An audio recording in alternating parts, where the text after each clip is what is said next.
Keiki est un perdant moche et sans charisme qui veut perdre sa virginité avec une bombe mais n'a aucune chance en amour. Cependant, tout change quand la fille la plus sexy de l'école lui fait sa déclaration. Mais au lieu d'être sa petite amie, elle veut être son animal de compagnie fétichiste. Tout commence quand Keiki est appelée à la salle de calligraphie par la présidente du club, Sayuri, qui se plaint du désordre alors que c'est elle qui l'a mis. Pourtant, au lieu de s'énerver, Keiki demande de l'aide aux autres membres du club, dont sa sœur Mizuha, et ils rangent tout ensemble. Une fois fini, Keiki caresse la tête de Mizuha devant tout le monde, puis propose de jeter l'eau sale tout en laissant les autres partir plus tôt. En chemin, il voit un couple heureux et souhaite qu'il se fasse percuter par un camion avant de révéler que son plus grand souhait est d'avoir une copine. De retour au club, il trouve une lettre d'amour qui lui est adressée sur le bureau avec une paire de sous-vêtements et commence à perdre la tête. C'est à ce moment précis qu'il réalise que le nom de l'expéditeur n'est écrit nulle part. Alors, il se précipite pour aller voir son meilleur ami, Shoma, afin de lui demander ce qu'il en pense. Shoma alimente ses délires, disant que son admiratrice secrète veut qu'il la cherche puisqu'elle a laissé ses sous-vêtements derrière elle. Il compare cela aux pantoufles de verre de Cendrillon et rappelle à Keiki que sa Cendrillon doit être membre du club puisqu'il a trouvé la lettre là-bas. Keiki retourne vite au club, pensant que la coupable reviendrait sur les lieux, mais il tombe sur Sayuri en chemin. Elle le remercie de lui avoir apporté les clés avant de lui proposer de faire une sieste avec elle dans la salle du club. Keiki s'affole immédiatement et refuse, ce qui la fait rire en disant qu'elle voulait vraiment dormir avec lui. Cette interaction lui fait se demander si c'est Sayuri qu'il aime, mais il chasse cette idée et se dirige vers la bibliothèque. Une autre fille du club, Yuika, l'aide à ranger des livres à la bibliothèque pendant que Keiki se demande si c'est elle qui est folle de lui. Soudain, elle lui demande s'il préfère les gros melons ou les petits, ce qui le laisse sans voix. Yuika affirme qu'elle sait pertinemment qu'il a rejoint le club de calligraphie uniquement parce que, comme tous les autres obsédés d'ailleurs, il est complètement fan de l'énorme poitrine de Sayuri, mais Keiki lui, il nie en bloc. Elle se met alors à pester contre sa poitrine plate, qui est comme une planche à découper, ce qui la pousse à détester Sayuri, car cette dernière, en plus d'avoir un joli visage, est aussi dotée de deux atouts généreux, ce que Keiki, bêtement, confirme. Cela énerve Yuika qui quitte la bibliothèque en laissant la main de Keiki coincée dans une étagère alors qu'il appelle à l'aide. Plus tard, Keiki se fait assommer lors d'un match de basket en essayant d'attraper le ballon avec son visage. Il se réveille plus tard à l'infirmerie avec sa camarade de classe et membre du club, Nanjo, assise à son chevet. Elle demande à Keiki s'il aime quelqu'un car il a été complètement ailleurs ces derniers temps. Keiki en profite pour savoir si c'est sa Cendrillon et lui demande si elle le soutiendrait s'il aimait quelqu'un. Nanjo répond qu'elle ne pourrait pas et quitte l'infirmerie, ce qui en fait la suspecte numéro 1 de Keiki. Cependant, un peu plus tard dans la journée, il va croiser Sayuri de nouveau, elle qui est en train de promener le chien de sa voisine. Alors que le propriétaire emmène le chien, Sayuri se dit jalouse de l'animal, ce que Keiki ne comprend pas. Elle penche alors la tête vers lui et lui demande de la caresser comme il l'a fait pour Mizuha. Le paillasson s'exécute vite en rougissant comme un idiot, alors Sayuri le récompense d'un baiser avant de fuir. Il se demande alors si Sayuri est son admiratrice secrète et décide de lui demander directement. Quelques jours plus tard, il coince Sayuri contre un mur sur le chemin de l'école et lui dit qu'il connaît son secret. Keiki se dit que si ce n'est pas elle, eh bien elle ne sera pas au courant de ce prétendu secret. Mais Sayuri lui demande plutôt depuis combien de temps il est au courant de tout ça. Il répond qu'il l'a appris assez récemment, après avoir remarqué un changement dans son comportement, ce qui l'a fait rougir et lui demander s'il la déteste maintenant. Keiki nie tout ça, affirmant qu'il est même plutôt content, alors Sayuri lui donne rendez-vous plus tard, à la salle du club, car elle a quelque chose d'important à lui montrer. Ce jour-là, juste après les cours, Keiki se précipite directement au club, où Sayuri lui avoue qu'elle a toujours eu le pressentiment qu'il pourrait être l'homme de sa vie. Alors que Keiki rougit de nouveau, elle lui demande de fermer les yeux, mais à l'ouverture, une vue choc l'attend. Sayuri se tient devant lui, ses énormes atouts bien en vue et un collier au cou le suppliant d'être son petit chien. Keiki est sous le choc, car ce n'est pas du tout le rebondissement qu'il attendait, et il demande à Sayuri ce qu'elle veut dire. Elle répond qu'elle veut qu'il soit son maître car elle adore se faire fesser et punir. Son côté déjanté fait tomber Keiki à genoux, tandis que Sayuri raconte qu'elle a su que c'était lui quand il l'a plaqué au mur. Elle lui demande ensuite de tenir son collier et de la punir encore, mais Keiki décline poliment. Plus tard, il apprend d'un prof que la salle de calligraphie n'était pas fermée l'autre jour, ce qui est bizarre car il l'a fait. En parlant à son coach, Shoma, celui-ci déduit que sa Cendrillon se cachait sûrement dans la salle quand il a trouvé la lettre. Ainsi, après que Keiki a verrouillé la salle et est partie, elle l'a rouverte de l'intérieur pour s'échapper. Cela étend sa liste de suspects bien au-delà des filles du club, ce qui fait soupirer Keiki de frustration. Il demande alors à Shoma ce qu'il pense de faire d'une fille son animal, mais Shoma lui rappelle les sirènes de police, avant de lui demander de calmer ses ardeurs. Plus tard, alors que Keiki se trouve à la bibliothèque, admirant la jolie Yuika, Sayuri arrive derrière lui et lui dit qu'il doit vraiment aimer les planches à pain. Keiki sursaute et lui demande de ne pas en faire toute une scène, mais Sayuri, avec son côté masochiste, lui demande de la punir de l'avoir agacée. Quand il lui demande d'arrêter de se moquer de son pauvre cœur de puceau, elle l'attrape par le bras et presse ses formes généreuses contre lui, faisant ainsi rougir Keiki. À ce moment-là, Yuika s'approche et dit à Sayuri de s'écarter, car Keiki est son aîné adoré. Sayuri réplique en disant qu'elle et Keiki sont bien plus proches qu'elle ne le pense, car ils ont déjà eu un rendez-vous. Ça énerve Yuika et Keiki se demande si elle boude pour avoir un repas gratuit, puis elle le traite d'idiot et s'enfuit. Plus tard, alors que Keiki dit à Sayuri de ne pas draguer à la bibliothèque, elle lui rappelle qu'il l'a plaqué contre un mur il y a quelques jours, donc il n'a pas vraiment le droit de jouer les gentils maintenant. Yuika surprend la conversation et après le départ de Sayuri, elle demande à Keiki si tout cela est vrai. Il tente d'expliquer que ce n'est pas ce qu'elle croit, mais finit par abandonner et demande ce qui la rendrait moins jalouse. Yuika s'anime et dit qu'il devrait aussi l'emmener en rendez-vous, et il accepte. Ce soir-là, alors que Keiki grave l'image de ses protège-joues dans son esprit, se demandant s'ils sont à Yuika, Mizuha le surprend.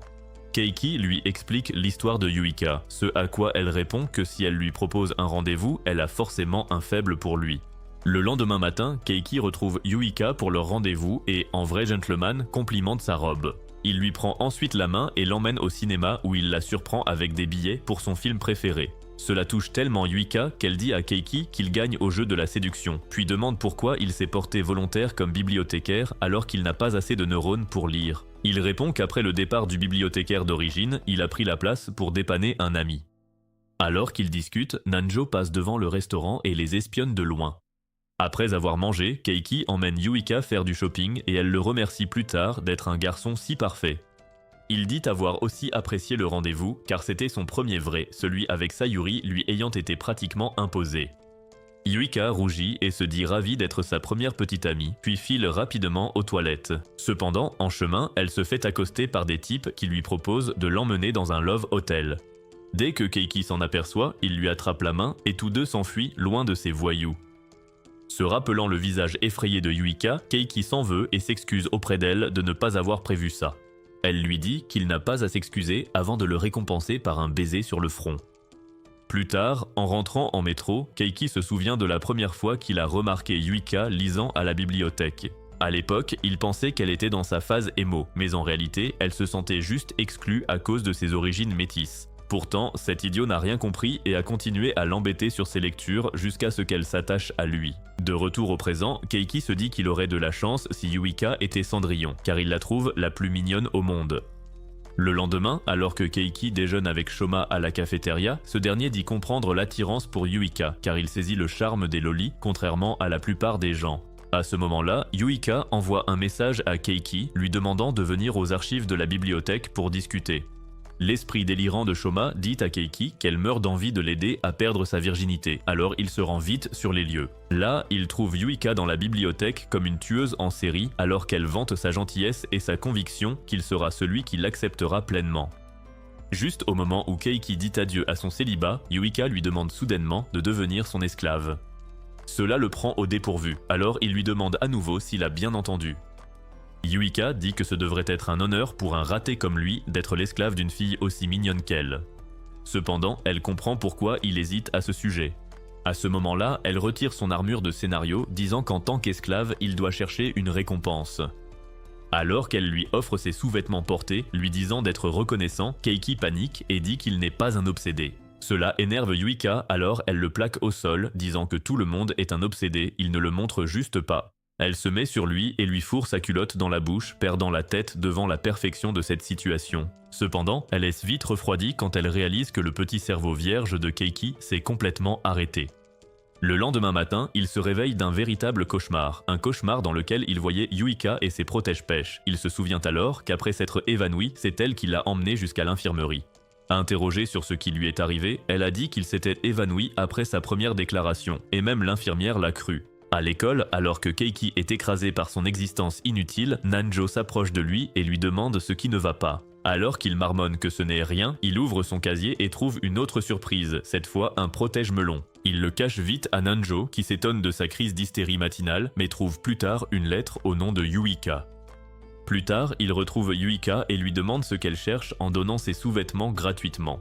Elle répond que puisqu'il ignorait ses couvre-fesses, elle a supposé qu'il aimait les melons et lui a laissé un petit cadeau. Keiki la rejette aussitôt avant de lui demander si elle porte ses protections de scénario sous son uniforme ou non. Yuika rougit instantanément, cachant sa planche à découper, le traitant d'homme cultivé, avant de lui avouer qu'elle porte bien toutes ses couches de sous-vêtements, car elle n'a absolument aucune intention d'offrir un spectacle gratuit aux autres garçons. Keiki lui rappelle alors qu'elle a déjà retiré ses protège-pêches juste devant lui une fois, ce à quoi elle lui répond qu'il est, après tout, quelqu'un de très spécial pour elle.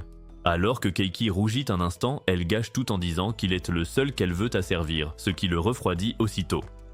Yuika sort un livre d'images et lui récite sa comédie romantique préférée avec une princesse amoureuse d'un prince.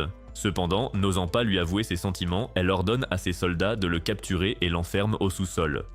Le prince demande d'abord à partir, mais elle refuse. Finalement, il s'habitue à être son esclave et tombe amoureux d'elle aussi. Alors que Keiki se demande combien de boulons il lui manque, Yuika dit qu'elle veut que leur relation soit exactement comme ça. En entendant cela, Keiki se lève vite et s'enfuit pour sauver sa peau. Pourtant, arrivé à son casier, il trouve un truc encore plus louche que l'armure de Yuika. C'est une photo de lui contractant ses abdos inexistants en dormant près de Sayuri qui le bénit de ses énormes melons. Keiki comprend la menace et court au club de calligraphie où il trouve Sayuri en tenue de soubrette qui cache à peine ses énormes atouts. Keiki, toujours aussi peu impressionné, lui demande de se changer et de remettre son uniforme immédiatement. Mais Sayuri se retourne alors et elle lui montre ses mains menottées. Cette fois, Keiki ne cherche même pas à comprendre son manège et lui demande simplement où se trouvent les clés. Sayuri rougit et explique que la clé est tombée de sa bouche dans le creux de sa poitrine avant de lui demander de la sortir. Keiki refuse et s'en va pour chercher de l'aide auprès d'une autre fille, mais Sayuri se met à pleurer en disant qu'elle ne peut vraiment plus attendre car elle doit absolument aller aux toilettes. N'ayant plus le choix, Keiki glisse sa main entre ses coussins et sort la clé, pendant que Sayuri gémit de plaisir. Dès qu'elle est enfin libérée de ses menottes, elle attrape le bras de Keiki et le remercie d'être venu à son secours. Il lui demande pourquoi elle est si tactile, et elle explique qu'elle marque son territoire en frottant son odeur sur lui.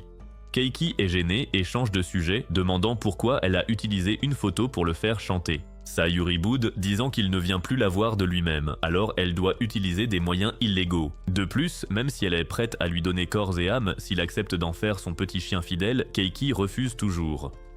C'est alors que le pervers en Keiki s'éveille et lui dit d'accepter pour vivre la vie dont rêvent tous les mecs.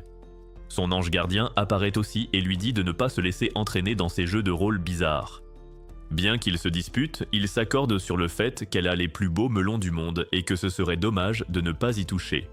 Keiki les écoute et finit par déclarer que le plus important en amour, c'est d'aimer l'autre, avant de s'enfuir en courant. Quelques jours plus tard, le coach Shoma revient et demande à Keiki ce qu'il est advenu de sa Cendrillon. Il répond que puisqu'il ne veut ni avoir d'esclave, ni en devenir un lui-même, il ne pense pas que Sayuri ou Yuika puissent être faites pour lui. C'est là que Shoma désigne Nanjo, affirmant que ce doit être elle, car c'est sa dernière option. Keiki soutient que Nanjo craque pour Shoma, mais Shoma dit qu'elle ne le regarde jamais quand il est seul, alors qu'il la surprend à fixer Keiki dès qu'ils sont ensemble. Plus tard, Keiki reçoit un message de Sayuri lui demandant de venir dans la salle du club. Cependant, il tombe dans une embuscade tendue par Yuika en chemin. Elle lui cache les yeux, disant qu'elle a perdu son armure et qu'elle a besoin d'aide pour la remettre. Le génie la croit et la suit dans une pièce vide où elle l'assoit sur une chaise et l'attache avec une corde. Quand il ouvre les yeux, Keiki comprend qu'il s'est fait avoir, car Yuika est tout à fait habillée. À ce moment, elle retire ses bas et ordonne à Keiki de lui baiser les pieds et de lui jurer fidélité, car elle l'a surpris en route vers Sayuri qu'elle traite de sorcière. Quand Keiki refuse, elle menace d'embrasser ses lèvres vierges. Cependant, avant qu'elle ne puisse le faire, Sayuri arrive et l'en empêche. Les deux filles se disputent alors pour savoir à qui appartient Keiki, Yuika affirmant qu'il est son esclave et Sayuri l'appelant son maître, tandis que Keiki se demande pour quel acte il est récompensé. C'est alors que Nanjo rejoint le club et s'empare de la chaise de Keiki, l'entraînant hors de la classe pendant que Sayuri et Yuika trébuchent et tombent l'une sur l'autre.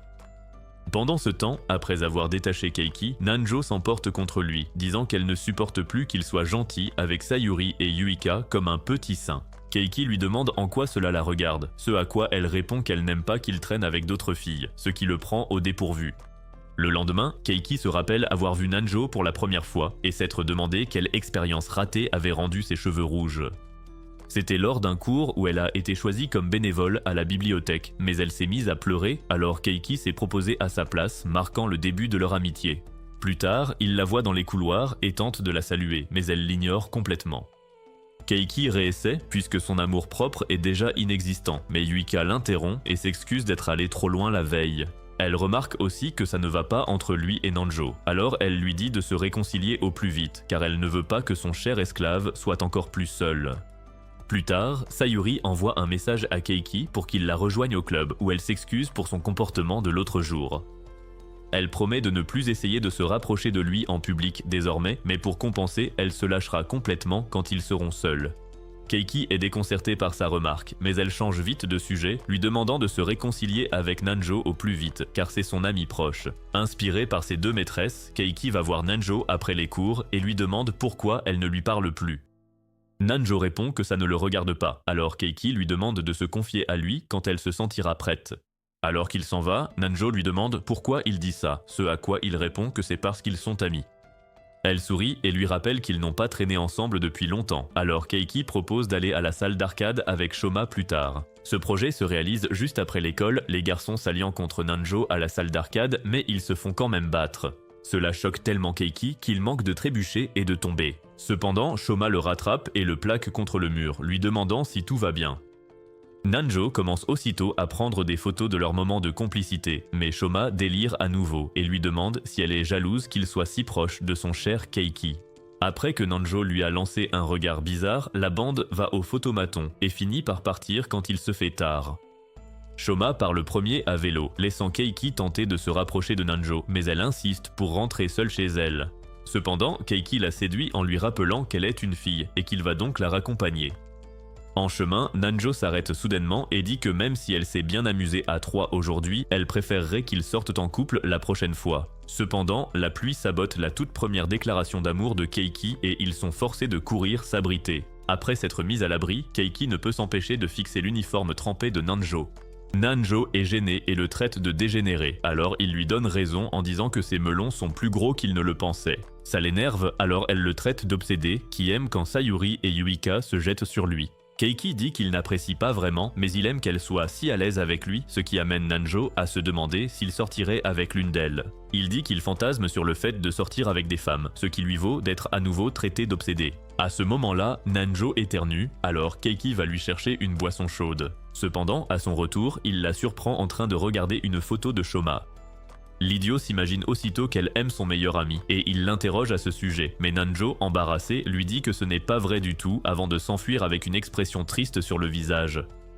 Les jours suivants, Keiki n'arrête pas de se demander si elle est vraiment amoureuse de lui, et il entre dans une période de mélancolie, persuadé que ce n'est pas réciproque. Un jour, en rentrant de l'école, il surprend Mizuha en train de regarder l'un de ses mangas louches. Mais au lieu d'appeler la police, elle sourit de voir à quel point son frère est cultivé. Plus tard, elle le laisse s'allonger sur ses genoux et lui demande pourquoi il ressemble à un zombie à moitié mort ces jours-ci. Keiki se confie sur le fait que c'est bizarre avec Nanjo parce qu'il l'a blessée par accident en tirant des conclusions hâtives. Alors Mizuha lui dit que si elle ne veut pas lui parler, il ne peut pas la forcer, mais qu'il peut rester lui-même avec elle et laisser faire les choses. Quand il hésite, elle le rassure en lui disant que même si tout échoue, elle sera là pour le consoler. Le lendemain, il rattrape Nanjo à la sortie des cours et lui demande pourquoi elle se montre si distante. Elle s'emporte en disant qu'elle ne peut plus dormir, manger ou réfléchir car il est toujours dans ses pensées. Keiki se montre humble, disant qu'il ne comprend pas comment il a pu la blesser en ne faisant rien, mais demande s'ils peuvent redevenir amis car il veut encore mieux la connaître et est prêt à tout pour qu'elle lui pardonne. Cela finit par adoucir son côté pain-bêche et elle se retourne, lui demandant s'il est sérieux quand il dit n'importe quoi. Alors que Keiki regarde son visage de près, il réalise qu'elle est vraiment mignonne et commence secrètement à souhaiter qu'elle soit sa Cendrillon. À ce moment-là, Nanjo lui demande de commencer à sortir ensemble s'il veut la rendre heureuse. Cependant, alors que Keiki pense qu'elle lui demande de sortir avec elle, elle lui dit de sortir avec Shoma. Il se demande alors si ses oreilles ont cessé de fonctionner comme son cerveau, mais Nanjo sort un manga et lui dit de commencer à se taper Shoma pour qu'elle puisse continuer son manga de bromance. Keiki repère aussitôt les ressemblances entre ses héros et lui et Shoma et exige de savoir ce qui se passe dans son cerveau pourri. Nanjo lui dit sans honte qu'elle adore les bonnes bromances, alors elle en crée une elle-même en ce moment, évidemment inspirée par lui et Shoma. Keiki lui demande aussitôt d'arrêter de le transformer en drapeau arc-en-ciel dans son esprit, mais Nanjo dit qu'elle et tout son fandom de filles attendent le prochain volume de sa BD. Il devra donc se sacrifier et sortir avec Shoma pour de vrai. Lorsqu'il refuse, Nanjo jure qu'elle fera tout ce qui est en son pouvoir pour s'assurer qu'il ne sorte jamais avec une femme de sa vie. Vaincu et fatigué, Keiki retourne à son casier tout en rayant mentalement Nanjo de sa liste lui aussi pour y trouver une autre accusation de pervers contre lui, ce qui le fait hurler de terreur. Il se rend vite au club de photos où le maître chanteur anonyme lui a dit de venir pour tomber sur une petite beauté vêtue de vêtements miteux. Il demande comment elle a eu cette photo de lui se réchauffant les mains entre les guimauves de Sayuri, mais la fille commence à bégayer et dit qu'elle n'avait pas d'autre moyen de le contacter. Alors que Keiki remarque son visage rougissant de loin, il réalise qu'elle est en fait mignonne, et à ce moment-là, il souhaite qu'elle soit sa Cendrillon. Juste après, la fille commence à jacasser sur le fait qu'elle ne peut plus contenir ses émotions et avoue qu'elle est amoureuse. Keiki n'arrive pas à croire que ses délires soient vrais et lui saisit vite les mains, lui demandant de l'épouser sur le champ. Cependant, la fille confuse explique qu'elle est amoureuse de Shoma, pas de lui. Alors que la gêne par procuration devient gênée pour Keiki, il recule et allume accidentellement son projecteur, révélant les innombrables photos de Shoma qui décorent tout son club. Plus tard ce jour-là, les deux traînent dans un restaurant local où la fille se présente sous le nom de Koharu. Elle va ensuite droit au but et dit à Keiki de devenir son Cupidon et de l'aider à sortir avec Shoma. Sinon, elle publiera sa photo avec Sayuri sur le forum de l'école. Alors qu'il commence à transpirer comme un fou, Koharu raconte comment Shoma a rattrapé son chapeau envolé par le vent une fois, et depuis, elle est accro. Keiki dit qu'elle n'aura pas besoin de son aide pour sortir avec Shoma, car elle est exactement son genre, petite, menue et mignonne, comme les filles de BD qu'il adore. Koharu dit qu'en étant sa harceleuse numéro 1, elle connaît ses goûts très particuliers, mais elle ne peut pas correspondre au stéréotype loli, car elle est leur aînée d'1 an. Keiki n'arrive pas à le croire, alors il le confirme en vérifiant la couleur de sa jupe, qui est la même que celle de Sayuri. Après que Koharu la lui ait montrée, Keiki réalise que son ami dégénéré n'irait jamais vers une femme plus âgée, alors il lui dit qu'il ne peut pas le faire, pour se faire à nouveau chanter par la photo. Plus tard, dans la soirée, alors que Keiki est en train de maudire son sort, Mizuha le croise alors qu'elle rentrait chez elle, les bras chargés de courses. Il lui offre une petite glace, ce qui leur rappelle à quel point il est un super grand frère, et Mizuha le remercie vraiment pour ça. Sur le chemin du retour, Mizuha mentionne qu'à partir de demain, ils passeront à leurs uniformes d'été, ce qui donne à Keiki une idée qui remet enfin son cerveau en marche. Le lendemain, il fait porter à Koharu sa jupe d'uniforme de première année et la présente à Shoma. Le gars est instantanément séduit dès qu'elle l'appelle senpai et se transforme en pervers assumé. Il demande à Keiki où il lui cachait ce trésor, ce à quoi il ment, disant qu'il l'a trouvé à la bibliothèque en train de lire des livres sur le tennis.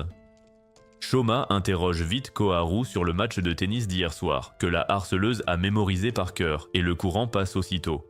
Pendant ce temps, Keiki se félicite d'avoir déguisé Koharu en élève de première année, ce qui a permis à Shoma de baisser sa garde grâce au titre de senpai et d'avoir bien briefé Koharu sur tous les centres d'intérêt de Shoma. À la fin de leur rencontre, ils ont échangé leurs numéros et Keiki a pris une photo d'eux ensemble pour immortaliser sa plus grande réussite. Le lendemain, Keiki joue les photographes bénévoles pour le club de calligraphie alors que Yuika se déguise en bunny girl de rêve et exhibe ses cuisses et sa poitrine inexistante. Pourtant, il n'est pas impressionné car son sixième sens lui dit qu'il y a une manigance derrière tout ça. Il demande donc à Sayuri pourquoi elle laisse Yuika entrer si facilement dans son antre. Yuika dit que c'est parce qu'elle n'aime pas que Sayuri garde Keiki pour elle seule, ce qui fait battre le cœur de celui-ci. Cependant, elle ajoute qu'elle veut faire de lui son esclave fidèle grâce au temps du club, ce qui lui rappelle à quel point elle est dévergondée. C'est alors que Sayuri dit que même si elle déteste Yuika, elle doit la respecter en tant que rivale et se battre loyalement contre elle. Yuika répond qu'elle la déteste aussi et la nargue parce qu'elle ne porte pas de costume de lapin. C'est là que Sayuri attrape ses seins et régale les yeux de Keiki, affirmant qu'elle n'en a pas trouvé un à sa taille.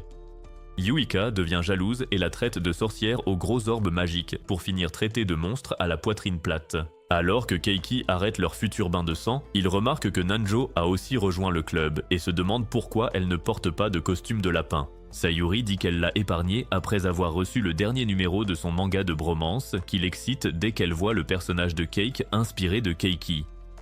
Alors que Keiki proteste, Sayuri tend le manga à Yuika, qui se laisse aussi aspirer par ce monde et n'en revient pas qu'un tel trésor ait toujours existé sur Terre. Alors que Keiki regarde la scène sans intérêt, Sayuri révèle que Nanjo connaît tous leurs fétiches bizarres, ce qui lui rappelle son étrange déclaration de tout à l'heure.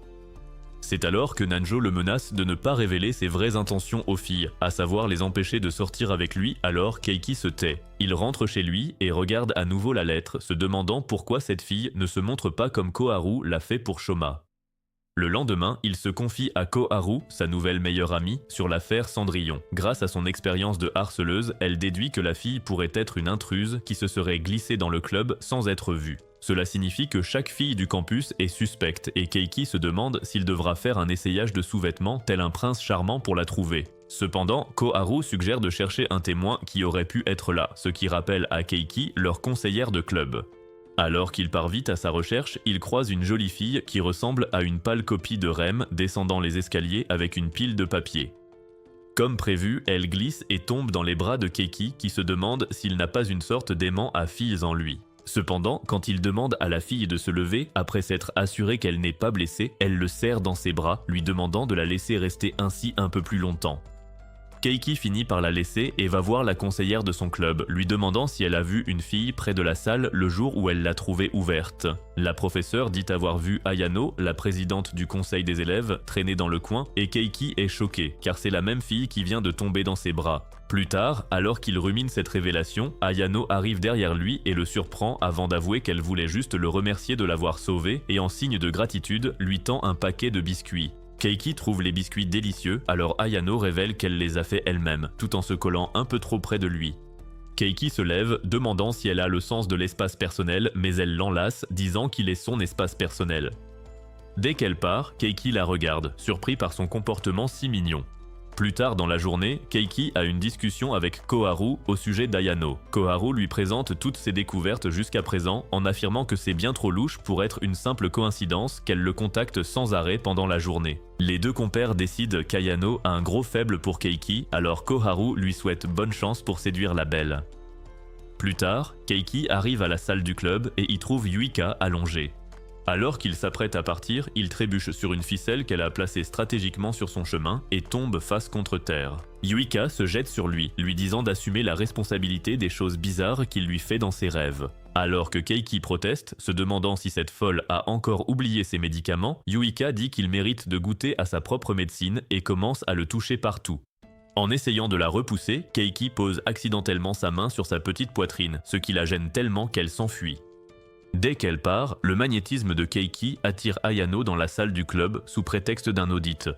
Après avoir inspecté toute la pièce, elle demande à Keiki s'il veut être bénévole pour ramasser les ordures le lendemain. Et alors qu'il accepte, Sayuri les espionne depuis l'extérieur. Le lendemain, alors qu'il rejoint Ayano pour le bénévolat, il demande à Sayuri pourquoi elle est également présente, mais elle répond simplement qu'elle suit son maître partout où il va. Ayano demande ce que ça veut dire, mais Keiki lui dit de ne pas faire attention à Sayuri car elle s'est cogné la tête enfant. Alors que le groupe se dirige vers le site, Sayuri dit à Ayano de ne pas rester si près de Keiki, alors elle teste sa patience en lui prenant le bras. Cependant, Sayuri ne se sent pas menacée, car elle est sûre que ses atouts plaisent plus à Keiki, qui aime les plus gros melons. Plus tard, alors que Keiki ramasse les ordures avec Ayano, se demandant quand il pourra jouer au détective, Sayuri lui demande de l'aider. Cependant, une fois qu'elle l'emmène dans un endroit calme, elle avoue que c'était un mensonge et le pousse au sol. Puis elle se met sur lui et commence à le lécher de partout, expliquant que les chiens deviennent jaloux quand leur maître est amical avec d'autres, alors elle le marque de son odeur. Keiki commence à rougir comme un idiot, se demandant pourquoi il va perdre sa virginité dans un tel endroit et il perd connaissance. C'est alors qu'un souvenir d'enfance refait surface où le chien de son grand-père le léchait et le vieil homme lui a dit de lui tapoter le derrière. Appliquant cette logique au jeu de rôle de Sayuri, il lui donne une fessée, ce qui lui fait pousser un cri de joie. Comme ça ne suffit pas, Keiki entre dans la zone et se transforme en Yuga, utilisant ses deux mains pour lui masser les fesses. Sayuri commence à rougir comme une folle et finit par ne plus pouvoir s'empêcher de pousser des cris de joie. Quand elle n'en peut plus, elle lâche enfin Keiki.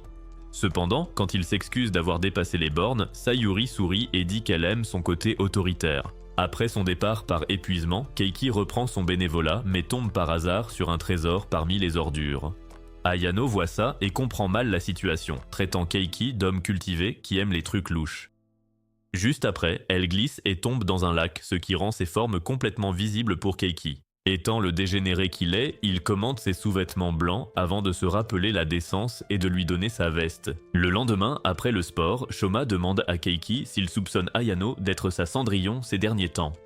Keiki acquiesce mais révèle qu'il n'a pas encore trouvé beaucoup de preuves. À ce moment-là, Ayano apparaît et remercie Keiki de lui avoir prêté sa veste. Cependant, quand il s'approche d'elle, elle s'enfuit en courant. Shoma suppose que c'est parce que leur aura combinée est trop répulsive, alors Keiki se demande s'il doit se laver. Plus tard, il se rend à la salle du conseil des élèves, où Ayano lui offre du thé et des friandises dans une ambiance romantique. Après que Keiki a complimenté le gâteau qu'elle a fait, Ayano s'accroche à son bras en rougissant, lui disant que personne ne viendra au conseil aujourd'hui. Elle dit aussi qu'elle se sent détendue quand il est près d'elle, ce qui le fait se demander si elle est vraiment la Cendrillon qu'il recherche. Mais avant qu'il ne puisse demander, Ayano s'endort sur son épaule, et Keiki suit juste après car, pour une fois, il peut se détendre sans trois psychopathes qui lui parlent de leur fétiche. Un peu plus tard, Keiki se réveille en sursaut quand il sent un courant d'air pour découvrir qu'Ayano est en train de percer ses secrets. Il saute rapidement de son siège et demande plus tard ce qu'elle était en train de faire. Ayano, très sérieusement, explique qu'elle a un fétiche pour l'odeur des garçons, surtout la sienne, et se demande s'il lui prêterait ses sous-vêtements trempés de sueur. Elle révèle aussi qu'elle prévoyait de le droguer pour lui voler ses boxers depuis qu'elle lui est tombée dessus dans les escaliers. Et comme Keiki est plus dégoûté que surpris, il lui dit de rester à 3 mètres de lui à partir de maintenant. Le lendemain matin, Koharu se retrouve sur un toit, contemplant les étoiles, essayant de paraître super cool et mystérieuse. Cependant, elle révèle son côté suspect lorsqu'elle incline son télescope vers le bas pour espionner les élèves qui sortent de l'école, se concentrant sur son gigachad préféré. Plus tard, Keiki s'arrange pour que Koharu et Shoma sortent ensemble. Cependant, comme il n'a aucun tact, il finit par tenir la chandelle, faisant de son mieux pour éviter le sujet de l'âge de Koharu afin que son vrai âge ne rebute pas son meilleur ami. Après le rendez-vous, Keiki propose à Koharu d'en faire un autre avec Shoma, mais cette fois en double, car il en a assez de supporter leur flirt gênant. Il réfléchit aux filles qu'il pourrait inviter, mais chaque option semble plus bizarre que la précédente. L'aura psychotique de dominatrice de Yuika l'empêche de l'inviter. Ayano semble être une autre option, mais ça deviendrait bizarre s'il commençait à transpirer après un repas épicé, ce qui la transformerait en chien enragé. Nanjo serait aussi occupé à écrire ses fanfictions de bromance en voyant Keiki et Shoma sous le même toit, donc l'inviter était aussi une mauvaise idée. Finalement, Keiki finit par emmener Sayuri avec lui, utilisant l'élimination pour trouver la fille la moins susceptible de nuire à son image publique. Le jour du rendez-vous, les deux couples se réunissent au restaurant où Koharu échoue lamentablement à paraître nonchalante. Keiki parle à Sayuri de l'âge secret de Koharu, lui conseillant de ne jamais laisser Shoma savoir qu'elle est en fait plus âgée que lui. Pour commencer, ils se rendent dans un bowling, faisant des paris pour augmenter l'enjeu, obligeant le perdant à faire tout ce que le gagnant veut. Secrètement, tout cela fait partie du plan de Sayuri qui prévoit de perdre intentionnellement pour vivre ses fantasmes bizarres et se faire donner des ordres par Keiki. Cependant, son plan se retourne complètement contre elle, car Koharu se révèle être une vraie championne de bowling, marquant des points élevés et gagnant potentiellement la partie. Pendant ce temps, Keiki remarque que Koharu a secrètement filmé tout son rendez-vous et se demande s'il doit encourager un tel comportement de harceleur. C'est alors que Shoma remarque le sweat large de Koharu à l'intérieur et lui pose la question. Elle explique qu'elle fait ça pour cacher ses petits melons, alors qu'en réalité, elle s'habille large pour paraître mignonne et petite afin de plaire à ses goûts douteux. Le reste de la bande joue au bowling à tour de rôle, faisant de son mieux pour obtenir des scores élevés. Malgré les tentatives désespérées de Sayuri pour finir dernière, Shoma s'avère être un encore plus grand perdant, obtenant le score le plus bas des 4. Au final, Koharu finit par gagner et ordonne à Shoma de l'autoriser à l'appeler Shoma-kun. Cette requête innocente lui donne presque une crise cardiaque et il tombe totalement amoureux de cette mignonne. Quelques jours plus tard, Koharu revoit les enregistrements de son précédent rendez-vous quand elle révèle à Keiki que Shoma l'a déjà réinvité, avouant que c'est le moment le plus heureux de sa vie. Keiki réalise que son objectif en tant que Cupidon a été atteint, alors il supplie Koharu de supprimer sa photo embarrassante. Elle révèle qu'elle a supprimé la photo dès que Keiki a accepté de l'aider, ce qui lui apporte un grand soulagement. Sur le point de partir, elle dit à Keiki qu'elle porte du rose en dessous, ce qui donnerait confiance aux femmes pour se déclarer, et révèle qu'elle dira la vérité à Shoma aujourd'hui. Plus tard cet après-midi-là, alors que Shoma rentre chez lui, il trouve Koharu qui l'attend aux grilles. Les deux partent ensemble et arrivent au même endroit où Koharu l'a rencontré pour la première fois et a débloqué son obsession de niveau psychotique. Enfin, elle rassemble son courage et ouvre son sweat pour révéler son nœud bleu porté uniquement par les terminales de l'école.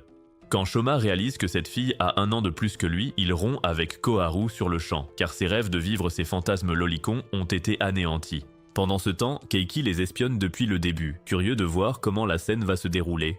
Plus tard, il trouve Shoma assis, déprimé sur une balançoire, se maudissant d'avoir rejeté une fille aussi mignonne à cause de son cerveau de pervers. Keiki le confronte au sujet du rejet, révélant que Koharu lui a demandé d'organiser des rendez-vous avec Shoma. Il canalise son giga-chad intérieur, faisant culpabiliser Shoma en lui rappelant les épreuves de Koharu, notamment avoir eu peur pendant 1 année entière avant de finalement oser faire le premier pas. Cependant, Shoma reste catégorique sur le fait qu'il trouvera la loli de ses rêves un jour et qu'il vivra heureux pour toujours. Après avoir perdu ses neurones en essayant de raisonner ce dégénéré, Keiki cherche Koharu pour la consoler. Il la trouve dans son sanctuaire improvisé dédié à Shoma où chaque centimètre des murs a été recouvert de photos de lui prises en cachette. Keiki valide les sentiments de Koharu, critiquant Shoma et son étrange obsession pour les lolis. À ce moment-là, Shoma apparaît sur les lieux et s'approche de Koharu, lui demandant s'ils peuvent repartir de zéro en tant qu'amis. Au début, Koharu refuse net, disant qu'elle ne veut pas être menée en bateau pendant une éternité pour être larguée plus tard à cause de son âge. Cependant, elle ne peut résister au beau visage de Shoma et finit par céder. Shoma allume les lumières pour s'apercevoir que son visage a été placardé partout dans la pièce et réalise qu'il a fait une erreur en tentant de réparer sa relation avec Koharu. Pendant ce temps, Koharu saute de joie, montrant fièrement sa collection de photos. Quelques jours plus tard, Keiki traîne dans sa chambre, fixant le vêtement mystérieux, parcourant la liste de tous les suspects potentiels. En toute honnêteté, chaque fille qu'il a rencontrée jusqu'ici est un peu dérangée, d'une manière ou d'une autre, mais Keiki les trouve toujours mignonnes. Il se demande s'il peut sortir avec une jolie fille même si elle a des intérêts très discutables. Il quitte sa chambre et se rend au bain commun, où il tombe sur Mizuha qui est en train de se changer. Keiki la fixe et commence à rougir, ce qui l'amène à lui rappeler qu'ils sont frères et sœurs. De retour à leur appartement, Keiki s'excuse pour son comportement inapproprié, disant qu'il était perdu dans ses pensées et n'a pas fait attention. Mizuha lui demande son avis sur ses protège-culottes verts, le forçant à lui faire maladroitement des compliments. Il demande ensuite à Mizuha ce qu'elle ferait s'il montrait de l'intérêt à devenir l'esclave d'une fille ou son maître. En entendant cela, elle se lève instantanément sur le point d'appeler la police quand Keiki la calme, disant que ce n'était que des scénarios hypothétiques. Leurs plaisanteries fraternelles sont interrompues par la sonnette et Keiki est choquée de trouver Sayuri qui attend de l'autre côté. Dès qu'il ouvre la porte, elle s'introduit à l'intérieur et court vers sa chambre, visiblement excitée par quelque chose. Elle se sent particulièrement soumise aujourd'hui et appelle la chambre de Keiki sa niche personnelle. Ensuite, elle sort une paire d'oreilles de chien et une queue de chien, les mettant pour compléter son look. Elle s'excuse d'être si collante ces jours-ci, mais blâme Keiki pour son comportement sauvage, disant qu'il ne lui a pas accordé assez d'attention, c'est pourquoi le chien en elle est devenu enragé. Pour expier ses péchés, Sayuri ordonne à Keiki de la traiter comme un chien de compagnie, ce qu'il refuse catégoriquement de faire. Elle le fait chanter en menaçant de donner à sa sœur des bandes dessinées interdites aux mineurs, ce qui fonctionne car Keiki accepte à contre-cœur de satisfaire ses désirs bizarres. Il commence par lui demander de lui donner la patte, lui faisant faire des tours classiques que l'on apprend à la plupart des chiens. Ensuite, il lui caresse doucement la tête, envoyant Sayuri dans une autre dimension de plaisir. Pendant ce temps, Keiki ne peut s'empêcher d'apprécier cet étrange jeu de rôle car ce n'est pas aussi bizarre qu'il l'avait imaginé. Cependant, les choses entrent bientôt en territoire interdit quand Sayuri demande des caresses sur le ventre, ce qui est normal pour les chiens mais peut devenir sensuel pour les humains. Elle s'allonge sur un canapé, le ventre exposé, tandis que Keiki passe doucement sa main sur son ventre nu. Encore une fois, Sayuri a l'impression d'être sur un petit nuage car c'est son fantasme le plus cher qui prend vie. Une fois leur performance digne d'un Oscar terminée, Sayuri décide qu'il est temps de partir. Cependant, Keiki l'arrête à la porte, lui demandant pourquoi elle tient tant à faire de lui son maître. Sayuri avoue qu'elle a une très haute estime de lui, donc elle ne laisserait pas n'importe quel homme devenir son maître. Bien que Keiki soit touché par ce sentiment, il préférerait toujours garder Sayuri comme amie plutôt que comme chien. Il retourne plus tard sur le canapé pour se détendre avec sa sœur, pour constater que sa sonnette retentit à nouveau. Il semble que chaque fille ait eu la même idée aujourd'hui, car Yuika est à la porte et l'attend. Elle emmène aussi Keiki dans sa chambre, sort un costume de lapin et lui ordonne de le mettre. Quand Keiki se montre réticent, elle menace aussi de dénoncer Mizuha pour ses mangas de bromance.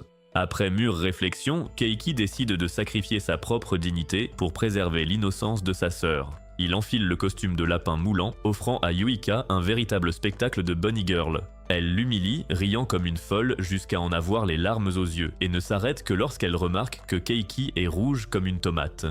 Cependant, malgré cette expérience insultante, Keiki ne déteste pas Yuika, ce qui ne fait que l'encourager à le poursuivre pour en faire son petit esclave soumis.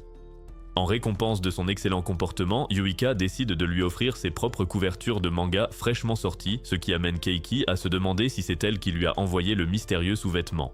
Yuika se sent jugée par lui, alors elle précise qu'elle ne réserve ses cadeaux spéciaux qu'à Keiki. Leur conversation est interrompue par Mizuha, qui fait irruption dans la chambre sans frapper pour se retrouver face à un spectacle pour le moins inattendu. Elle a envie de se rincer les yeux à l'eau de Javel en voyant son frère en costume de lapin avec Yuika allongé sur lui et convoque immédiatement une réunion de famille d'urgence. Keiki tente d'expliquer le malentendu, mais Mizuha est désormais convaincue que son frère est un pervers adepte de trucs bizarres. Plus tard dans la journée, Keiki reçoit un appel de Nanjo qui a un besoin urgent d'inspiration pour le manga de bromance sur lequel elle travaille. Elle demande à Keiki de pousser un cri de joie pour stimuler sa créativité, mais il refuse poliment. Après avoir discuté un peu, Nanjo lui demande s'il a déjà eu une petite amie et s'il serait intéressé par une relation avec elle. Quand Keiki hésite une seconde, elle se rétracte immédiatement, disant qu'elle plaisantait et raccroche rapidement. Un peu plus tard, Mizuha s'approche de Keiki à sa sortie de la douche, lui demandant de lui sécher les cheveux. Elle s'assoit sur ses genoux pendant qu'il s'exécute, mais elle est perdue dans ses pensées concernant les filles étranges qui ont visité la chambre de Keiki aujourd'hui. Quand Keiki retourne dans sa chambre, il regarde sous son matelas et découvre que le sous-vêtement de Cendrillon n'est plus là. Le lendemain matin à l'école, il partage cette nouvelle avec Shoma et Koharu, et ils en concluent que la mystérieuse Cendrillon doit être soit Sayuri, soit Yuika, car ce sont elles qui ont visité sa chambre hier. Keiki a des sentiments partagés pour elles deux, car elle semble sincèrement amoureuse de lui. Le seul problème avec elle, c'est qu'elles ont besoin d'une sérieuse thérapie. Koharu lui dit que puisque Cendrillon a repris son sous-vêtement, il ne leur reste plus qu'à trouver la fille qui le porte, ce qui révélera qui est vraiment Cendrillon. Keiki décide d'enquêter en approchant Sayuri et en acceptant de devenir son maître pour une journée, ce qui lui donnera de nombreuses occasions de découvrir si elle est la mystérieuse Cendrillon. Le lendemain, il se rend dans un parc d'attractions avec Sayuri et se met pleinement dans la peau de son personnage de maître. Il interdit à Sayuri de le quitter, même un instant, et insiste pour qu'elle ne l'appelle que par le titre de maître. Bien que Sayuri soit déconcertée par ce soudain comportement de Giga Chad, elle finit par l'accepter et commence même à l'apprécier, car c'est après tout son propre fantasme. Pendant ce temps, Keiki a pour mission de découvrir la couleur de la culotte de Sayuri aujourd'hui, alors il décide que le meilleur moyen d'y parvenir est de lui faire faire un tour de montagne russe. Sayuri semble réticente à l'idée de le faire, étant donné qu'elle porte une jupe courte, ce qui amène Keiki à se demander pourquoi cette fille est gênée de se montrer aux autres, mais n'hésite pas à agir comme un chien de compagnie. Cependant, il est déterminé à élucider ce mystère, car il lui dit qu'elle fera les montagnes russes, qu'elle le veuille ou non. Cependant, son plan échoue lamentablement lorsqu'il réalise que le vent ne frappe pas la jupe de Sayuri sous l'angle qu'il aurait souhaité, rendant ainsi impossible d'apercevoir ce qui se cache en dessous. Il se transforme momentanément en Einstein, appliquant la physique au mouvement descendant de l'attraction et même à la force centrifuge du carrousel tournant, mais en vain. Après une longue journée d'échecs, il finit par abandonner, demandant à Sayuri si elle aimerait faire des attractions de son choix. Elle décide de monter sur la grande roue et Keiki réalise qu'à l'intérieur de cet espace clos, il peut carrément demander à Sayuri de soulever sa jupe. Cependant, juste au moment où il s'apprête à lui donner des ordres, Sayuri devient complètement sauvage et lui lèche le visage, rendant Keiki bien trop troublé pour faire quoi que ce soit. Plus tard dans l'après-midi, Sayuri demande à Keiki pourquoi il a décidé d'accepter son offre et de devenir son maître pour la journée. C'est alors qu'il réalise que même s'il a échoué dans sa mission initiale, il s'est quand même beaucoup amusé et a appris à bien mieux connaître Sayuri. Les deux se rendent au club de calligraphie où de nombreuses œuvres sont exposées et Sayuri avoue qu'elle est tombée amoureuse de Keiki dès qu'il a rejoint le club. Elle se sent suffisamment en sécurité en sa présence pour laisser libre cours à son côté bizarre, et entendre ses aveux fait réaliser à Keiki qu'elle l'apprécie vraiment. Sur le chemin du retour, Sayuri lève la main comme un chien, voulant une poignée de main de son maître. Keiki s'exécute, réalisant que ce genre de truc bizarre ne le dérange pas quand il y a un visage aussi mignon derrière. Alors qu'il continue de marcher, Keiki remarque que Sayuri ne cesse de baisser sa jupe, comme si elle cachait un secret en dessous. Réalisant que leur rendez-vous est presque terminé et qu'il n'aura peut-être plus jamais d'autre chance, il ordonne enfin à Sayuri de soulever sa jupe et de le laisser admirer la vue. Sayuri suit l'ordre à contre-cœur, soulevant lentement sa jupe tandis que Keiki se prépare pour la grande révélation. Malheureusement, au lieu de résoudre le mystère de Cendrillon, Keiki a droit à une vue imprenable car Sayuri ne porte rien en dessous, ce qui traumatise profondément le pauvre Keiki. Il la raccompagne chez elle, craignant de laisser une fille seule dans les rues tard le soir, surtout une fille qui est sortie sans sous-vêtements. Quand Keiki arrive chez lui, il demande à Mizuha si c'est quelque chose de courant chez les filles, mais elle l'informe que seule une vraie obsédée ferait une chose pareille. Le lendemain matin à l'école, Sayuri s'approche maladroitement de Keiki, embarrassée par la situation gênante de la veille au soir. Elle s'excuse de s'être montrée ainsi, disant qu'elle suivra désormais strictement les ordres de Keiki. Plus tard dans la journée, au club de calligraphie, Yuika remarque que Sayuri s'agite et ne se concentre pas sur son travail. Elle demande à Keiki s'il s'est passé quelque chose entre eux, mais il fait semblant que tout va bien. Pendant ce temps, Sayuri perd la tête, répétant le mot patience encore et encore jusqu'à ce que chaque centimètre de la feuille soit recouvert. Yuika apprécie énormément de voir Sayuri dans une telle détresse et elle la nargue davantage en se rapprochant délibérément de Keiki pour la rendre jalouse. Elle se met sur le pauvre garçon, ce qui finit par briser Sayuri qui pousse un cri d'agonie et s'enfuit de la pièce.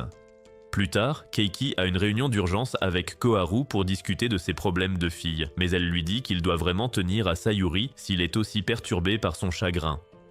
Il retrouve plus tard Sayuri en train de bouder seule dans une salle de classe, mais quand il la pousse à confier ses sentiments, elle avoue qu'elle est jalouse de Yuika. Elle pense que Keiki joue les indifférents, car elle s'attendait sincèrement à recevoir une fessée après l'incident survenu lors de leur rendez-vous, mais Keiki a tout simplement laissé passer. De plus, elle a le sentiment que Keiki passe beaucoup trop de temps en compagnie de Yuika, alors qu'il devrait consacrer absolument tout son temps à sa petite amie esclave.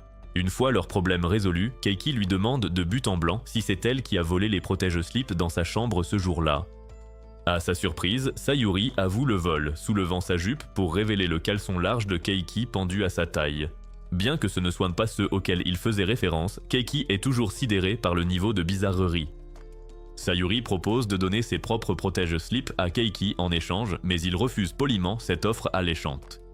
La seule chose que cette interaction a confirmé à Keiki, c'est que Sayuri n'est pas Cendrillon, mais juste une obsédée déchaînée.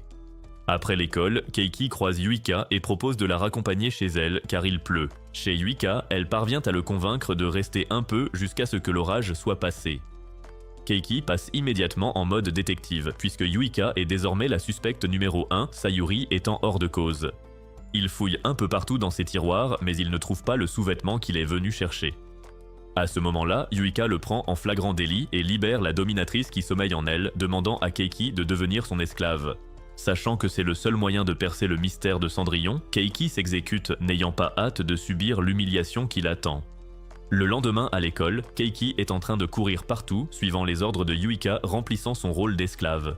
Elle commence la journée en lui demandant de lui apporter des tonnes de nourriture et lui fait même faire ses corvées. Sayuri remarque que Keiki fait de la lèche à Yuika et elle s'interroge sur ce comportement si soumis qui est apparu soudainement. Yuika s'empresse de donner une explication, révélant leur relation maître-esclave. Même si Sayuri connaît trop bien ce sujet, cela lui fait mal de voir son propre maître être le petit chien d'une autre femme.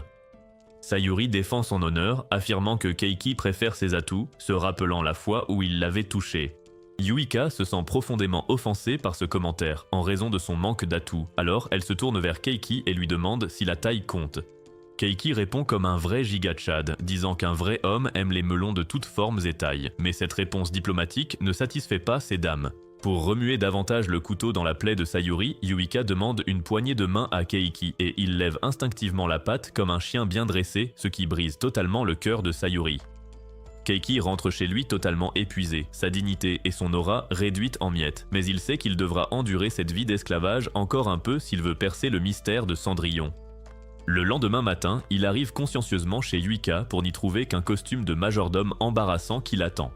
Keiki l'enfile, tandis que Yuika l'informe qu'ils vont se rendre au marché aujourd'hui. Dans les rues, tout le monde pointe du doigt et se moque du pauvre Keiki alors qu'il traîne discrètement ses sacs de course derrière elle. Pendant ce temps, Yuika s'en donne à cœur joie en regardant son animal de compagnie devenir rouge de honte. Une fois rentrée à la maison, Yuika décide d'aller prendre une bonne douche en demandant bien à Keiki de ne surtout pas bouger d'ici. Il propose de l'aider dans la salle de bain, espérant obtenir au moins un peu d'action de ce mode de vie misérable. Mais Yuika lui dit qu'il gagnera le droit de la voir sous la douche lorsqu'il se comportera comme un bon esclave. Quelques minutes plus tard, Keiki entend un cri venant de la douche et il se précipite à l'intérieur pour trouver une énorme araignée grimpant sur Yuika. Il canalise son mal sigma intérieur et lui saute dessus, percutant Yuika et touchant tous les mauvais endroits. De retour dans sa chambre, elle punit Keiki pour l'avoir vu dévêtu sous la douche et le force à implorer son pardon. Une fois ce rituel d'humiliation finalement terminé, elle vient poser délicatement sa tête sur son épaule, puis elle lui déballe tout son passé, alors que personne ne lui avait rien demandé. Elle lui raconte son enfance solitaire, passée sous la garde de sa douce grand-mère.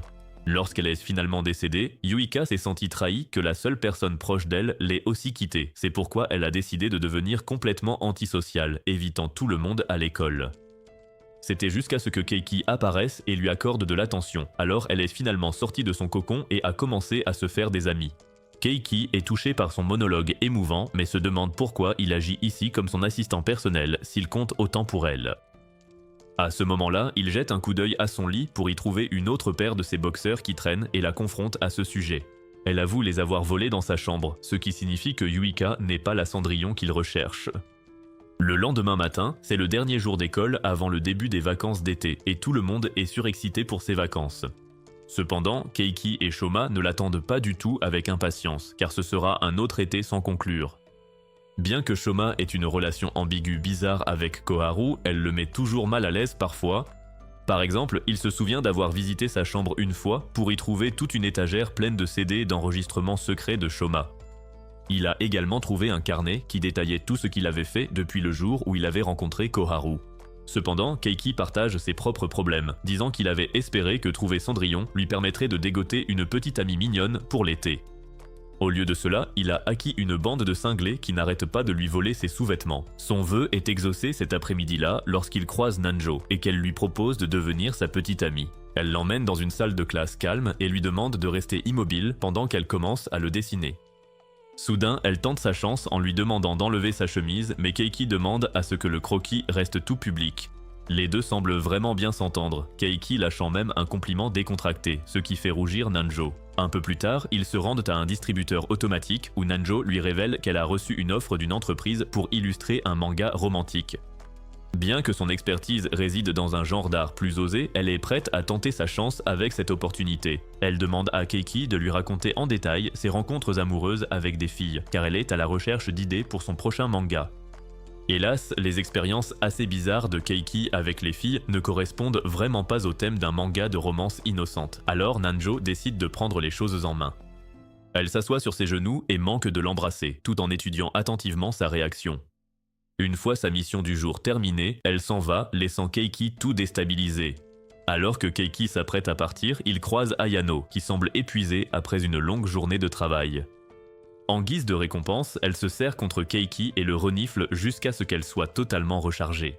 Reconnaissante, elle lui donne un ticket pour la piscine valable pour 5 personnes, disant qu'elle ne peut pas venir car l'odeur d'homme en sueur la rendrait folle. Keiki cherche Shoma et Koharu pour les inviter, mais il les trouve en train de faire des choses suspectes en classe. Ils déclinent tous deux poliment l'offre et Keiki décide alors de demander aux filles de son club de calligraphie. Juste avant de partir, ses yeux se posent sur une photo prise précisément le jour et à l'heure où il a trouvé la lettre et la culotte. Sa passion pour découvrir l'identité de Cendrillon renaît et il se transforme à nouveau en Sherlock Holmes. Le lendemain, toute la bande est prête à aller à la piscine, impatiente de commencer les vacances d'été. Keiki invite donc Sayuri, Yuika, Mizuha et Nanjo et elles acceptent toutes de l'accompagner. Pendant ce temps-là, Keiki a déjà tout un autre plan en tête pour cette journée car il est convaincu qu'il va enfin réussir à découvrir qui se cache derrière l'identité de Cendrillon, surtout après le gros indice qu'il a obtenu grâce à cette photo plus tôt. Une fois arrivé à la piscine, tout le groupe se dirige vers les vestiaires pour se changer, puis les filles commencent à sortir les unes après les autres en maillot de bain, chacune attendant avec impatience la réaction et l'approbation de Keiki en les voyant. Malgré le maillot ordinaire de Sayuri, ses formes généreuses ne peuvent que la rendre très attirante.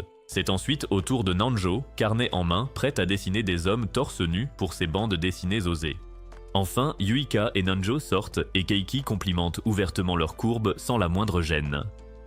Ils se dirigent vers le bassin, mais avant même d'entrer dans l'eau, les filles se disputent pour savoir qui jouera avec Keiki en premier. Elles le désirent toutes ardemment et ils n'arrivent pas à croire qu'elle puisse être aussi acharnée et si déchaînée pour quelqu'un d'aussi médiocre que lui. Finalement, les filles décident de régler leurs différends avec une bonne vieille bataille de pistolet à eau. Yuika gagne le duel contre Sayuri et obtient le droit de s'occuper de Keiki en premier. Elle l'emmène sur un toboggan et s'assoit sur ses genoux, révélant qu'elle a une peur bleue du vide. Ils descendent ensemble, finissant dans l'eau et éclaboussant tout le monde autour d'eux. Pendant ce temps, Sayuri perd son eau en s'amusant dans la piscine à vagues, ce qui provoque un vent de panique. Keiki, lui, fouille les profondeurs comme un prédateur à la recherche du vêtement. Keiki s'assure d'accorder assez d'attention à chacune en interrogeant Nanjo sur son manga et en lui tenant la main, ce qui la fait rougir. Keiki se sépare du groupe pour chercher sa sœur et la trouve en train de se prélasser seule dans une piscine. Mizuha a opportunément une crampe à la jambe dès que Keiki arrive, l'obligeant à la sortir de l'eau et à la porter sur son dos. Cela rappelle à Mizuha leur enfance quand Keiki, plus jeune, se brisait les genoux en essayant de la porter. Il remarque que s'il a beaucoup grandi depuis, la seule chose qui a augmenté chez elle est la taille de ses attributs, ce qui la pousse à lui tirer un jet de pistolet à eau en plein visage. À l'improviste, Mizuha dit à son frère qu'elle n'a aucun problème avec le fait qu'il aime les garçons. Elle révèle que Sayuri lui a donné des mangas douteux sur lui et Shoma, ce qui lui a ouvert les yeux sur un tout nouveau monde de contenu cultivé. Keiki dissipe immédiatement le malentendu, jurant qu'il n'aime que les filles et maudissant Sayuri pour avoir exposé sa chère Mizuha à ce genre de choses. Ils sont distraits par quelqu'un qui crie, pour finalement trouver Koharu en train de recruter des participants pour un événement à venir. Keiki la présente aux autres filles, où Koharu révèle que cet événement spécial est en fait réservé aux filles, qui s'affronteront pour faire la déclaration d'amour la plus sincère. Les filles décident de s'inscrire, annonçant que la gagnante pourra donner un ordre à Keiki qu'il devra suivre. La bande se rend à la compétition, où une foule immense s'est rassemblée. Koharu annonce que les acclamations de la foule seront mesurées à l'aide d'une machine, et que la déclaration d'amour, qui recevra les acclamations les plus fortes, sera la gagnante. La première est Sayuri, qui commence son monologue émouvant en couvrant Keiki de compliments, avouant qu'elle lui donnera tout s'il accepte sa proposition. Keiki sait qu'en réalité, cette proposition a un sens caché, où lui donner tout implique de devenir son esclave, mais il est tout de même touché. La suivante est Yuika, dont la déclaration d'amour ressemble plus à une menace. Elle dit à la foule que son coup de cœur est constamment entouré de jolies filles, ce qui la rend folle, menaçant de détruire sa vie s'il ne finit pas par la choisir. Malgré l'agressivité, la foule est une grande fan de la passion de Yuika, l'acclamant bruyamment elle aussi. La troisième candidate est Nanjo, qui passe la majeure partie du temps à bégayer et à essayer maladroitement de trouver un bon discours. Elle parvient tout de même à lâcher ses sentiments vers la fin, ce qui donne un énorme coup de pouce à son score. Enfin, Mizuha s'avance, adressant ouvertement sa déclaration d'amour à son frère aîné. Elle mentionne à quel point Keiki est aimant et attentionné, faisant fondre le cœur du public. Au final, elle finit par gagner la compétition, car rien ne peut battre l'amour entre frères et sœurs. Plus tard dans l'après-midi, les autres filles décident de rentrer ensemble tandis que Keiki attend Mizuha. Quand elle arrive enfin, Keiki fait quelque chose d'extrêmement imprévisible, lâchant des excuses puis relevant sa jupe. Il s'avère que Mizuha porte les dessous de l'intrigue qui ont été volés sous son matelas, confirmant qu'elle est l'infâme Cendrillon. Il s'avère que Keiki avait commencé à soupçonner Mizuha après l'avoir aperçue sur la photo de tout à l'heure qui la montrait clairement à l'école alors qu'elle aurait dû être à la maison. Cela lui a laissé assez de temps pour se faufiler jusqu'au bureau de Keiki et y laisser la lettre tout en évitant tout soupçon. Keiki révèle enfin son grand plan qu'il a élaboré aux côtés de Koharu et Shoma. Il savait que Mizuha transportait le sous-vêtement partout avec elle après l'avoir récupéré, il avait donc intentionnellement organisé la sortie à la piscine juste après l'école. Par conséquent, Mizuha n'a pas eu le temps de prendre des vêtements de rechange, ce qui l'a forcé à mettre les dessous secrets de l'intrigue après être sorti de la piscine. Pendant ce temps, Mizuha écoute patiemment l'explication et assume fièrement les accusations. Elle avoue que tout ce que Keiki a dit est vrai, et que c'est elle qui lui a envoyé la lettre d'amour tout en effaçant ses traces pour ne pas se faire prendre. Elle lui demande s'il est prêt à accepter sa déclaration d'amour, mais Keiki aborde le sujet qui fâche, à savoir le fait qu'ils sont frères et sœurs. Mizuha fait quelques pas en avant et s'excuse d'avance pour ce qu'elle va faire alors qu'elle se penche pour l'embrasser, assumant pleinement l'aspect incestueux. Elle lui dit que ses sentiments ne sont pas mal placés puisqu'ils n'ont pas de lien de sang, ce qui est un choc énorme pour Keiki. Le lendemain matin, Keiki se réveille et trouve Sayuri assise près de son canapé. Alors qu'elle l'accueille avec un sourire chaleureux, Keiki se rappelle soudain qu'il est marié à Sayuri, car ils ont décidé de s'unir juste après leur rendez-vous au parc. Sayuri fixe Keiki avec des yeux pleins de désir, essayant clairement de demander quelque chose sans prononcer le moindre mot. Keiki comprend instantanément l'allusion et attrape le collier de chien à pointe, l'attachant autour du cou de Sayuri. En maître aimant, il emmène son chien faire une petite promenade et ils vécurent heureux pour toujours. Sauf que tout cela finit par s'avérer être un terrible cauchemar. Alors que Keiki se réveille, trempé de sueur, il remercie le ciel que le cauchemar soit fini pour découvrir qu'un problème encore plus grand l'attend. Mizuha surgit à ses côtés, saluant Keiki et lui déposant un baiser sur les lèvres. Keiki lui interdit strictement d'être intime avec lui de cette manière, mais Mizuha tient absolument à montrer son affection, s'allongeant sur son cher frère. À son tour, Keiki inverse les rôles et se met sur Mizuha, pensant à tous les codes moraux et lois qu'il pourrait potentiellement enfreindre en ce moment. Lorsqu'il est submergé par son indécision, il finit par sortir de chez lui en courant, espérant fuir ses problèmes. Il appelle son père pour l'interroger sur la récente révélation, qui confirme que Mizuha n'a effectivement aucun lien de sang avec lui. Quelque temps après, Keiki retrouve Koharu et Shoma dans un restaurant, les mettant au courant de ses récents développements de folie. Koharu est déçu que l'intrigue de la romance interdite entre frères et sœurs soit terminée, tandis que Shoma essaie de voir le pour et le contre si Keiki sort avec Mizuha. Le seul inconvénient, selon Keiki, est qu'il voit toujours Mizuha comme sa petite sœur et il ne peut pas changer ses sentiments d'un simple claquement de doigts. Koharu l'encourage à accepter la proposition de Mizuha, affirmant qu'il formerait le couple le plus mignon. Cependant, Keiki n'est pas prêt à prendre de décision hâtive car il doit trouver où loger ses prochains jours, ne prévoyant pas de rentrer chez lui de sitôt. Shoma lui dit qu'il a déjà des invités, il ne peut donc pas l'héberger. Pendant ce temps, Koharu l'accueille à bras ouverts, et peut-être même un peu trop, ce qui rend Shoma extrêmement jaloux. Au final, il reste sans abri, occupé à bouder dehors, sur un banc. Il est approché par Nanjo, qui vient de passer une nuit blanche, travaillant sûrement sur des intrigues très recherchées. Elle lui propose de la nourriture, qu'il engloutit en un instant. Quand Nanjo apprend que Keiki a des soucis avec sa demi-sœur, elle lui dit que Mizuha est en fait très populaire auprès des garçons, qui essaient sans cesse de sortir avec elle. Pourtant, pour une raison étrange, Mizuha n'est jamais sortie avec un garçon, comme si elle aimait quelqu'un en secret. Elle part peu après, se demandant pourquoi elle l'aide à résoudre ses problèmes de cœur après ses aveux audacieux, mais elle se sent en paix de pouvoir l'aider d'une certaine manière. Pendant ce temps, Mizuha est chez elle, impatiente, se demandant quand Keiki reviendra. Depuis son adoption, elle a toujours vu Keiki comme un garçon ordinaire, ce qui lui a fait éprouver des sentiments pour lui. Cependant, Keiki n'a jamais su pour cette adoption, il a donc vécu en croyant qu'elle était sa sœur biologique. Bientôt, il se met à pleuvoir fort, et Keiki est pris dans l'orage, tombant malade alors qu'il erre sous l'averse. Il finit par rentrer chez lui où il s'effondre sur le sol, brûlant de fièvre. Mizuha s'inquiète pour sa santé et se met vite au travail, cherchant des remèdes et lui cuisinant un plat chaud. Quand Keiki reprend ses esprits, il trouve Sayuri à ses côtés, accourue chez lui dès qu'elle a su qu'il était malade. Elle se glisse dans son lit, grimpant sur lui pour le réchauffer, tandis que Keiki proteste mollement, sans vouloir qu'elle parte.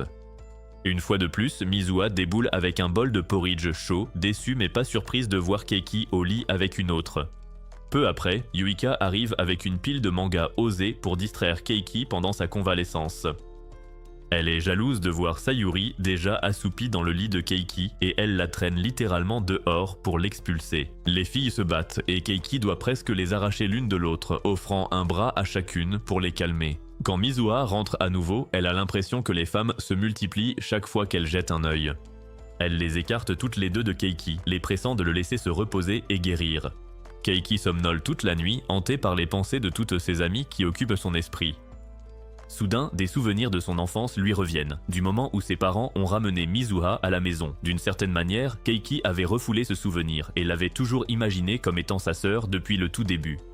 Il se réveille la nuit pour aller aux toilettes et tombe encore sur Mizuha qui est censurée de la tête aux pieds. Keiki est trop fatigué pour être choqué. Il s'assoit donc contre la porte tandis que Mizuha lui parle de l'autre côté. Elle promet de ne plus le brusquer et veut bien attendre qu'il accepte enfin la nature de leur relation. Keiki demande quand elle a commencé à l'aimer et elle répond qu'elle a craqué dès leur toute première rencontre. À l'époque, Mizuha avait peur et venait de perdre ses parents, alors entendre Keiki promettre d'être son grand frère l'avait énormément soulagé. En entendant cela, Keiki décide de continuer à jouer son rôle de frère, même s'ils n'ont aucun lien de sang. Quelques jours plus tard, Keiki est guéri, et bientôt, les vacances d'été touchent à leur fin. Lui et ses amis reprennent leur vie ordinaire et il reste encore célibataire cette année. Cependant, l'étrange relation entre Keiki et Mizuha est loin d'être terminée. Elle se rappelle qu'elle peut encore donner un ordre à Keiki car elle a gagné le concours de confession. Alors elle l'invite à un rendez-vous, non pas en tant que frère mais comme petit ami. Et cette fois-ci, Keiki s'exécute, se sentant même enthousiaste pour l'avenir. C'est ainsi que se terminent les romances mouvementées de Keiki. Mizuha est-elle le bon choix pour lui ? Dites-le nous en commentaire. Laissez un pouce bleu si vous avez aimé la vidéo et abonnez-vous pour d'autres super résumés.